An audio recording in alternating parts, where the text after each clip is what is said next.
అందరికీ నమస్కారం. రేపు దేశవ్యాప్తంగా ప్రజలందరూ మహాశివరాత్రి పర్వదినాన్ని భక్తి శ్రద్ధలతో జరుపుకుంటా ఉన్నారు. అందరికీ శుభాకాంక్షలు.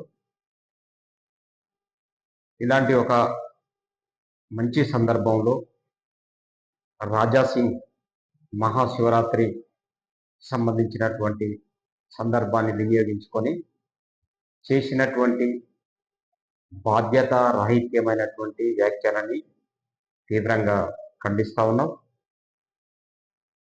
ప్రజల మధ్య విభజన తీసుకొచ్చి తన రాజకీయ ప్రయోజనాల కోసం ప్రజలని అవమానకరంగా మాట్లాడేటువంటి ధోరణిని మానుకోవాలని చెప్పేసి రాజాసింగ్కు చెప్పదలుచుకున్నాం.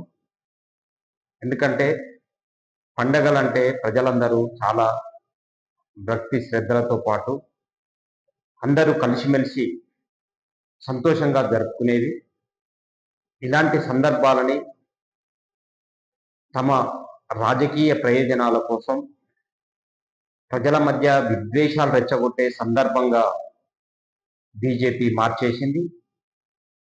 బీజేపీకి సంబంధించినటువంటి ఎమ్మెల్యేలు, ఎంపీలు, అలాగే మంత్రులు, రాజ్యాంగబద్ధమైనటువంటి హోదాలో ఉన్నటువంటి అనేక మంది ఈ విద్వేష వ్యాఖ్యలు చేయడం అనేది ఒక సాధారణ విషయంగా మారిపోయింది. దీనిని ప్రజలందరూ కూడా వ్యతిరేకించాల్సినటువంటి అవసరం ఉంది.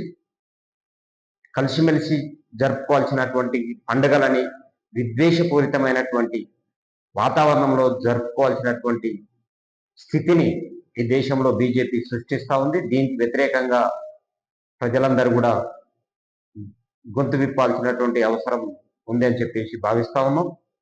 రాజాసింగ్ మాంసం తినేటువంటి వాళ్ళని అవమానించడం, అలాగే పూలు అమ్ముకొని చిన్న చిన్న బిజినెస్ చేసుకొని బతుకుతున్నటువంటి వాళ్ళని వాళ్ళు స్నానం చేయరు, అలాగే వాళ్ళు మాంసం తిన్నటువంటి చేతులు ఉంటాయి, వారి దగ్గర మీరు కొనకండి అని చెప్పేసి చేసినటువంటి వ్యాఖ్యలు కూడా చాలా విద్వేషపూరితమైనవి, బాధ్యత రాహిత్యమైనవి, ప్రజలను అవమానించేవి.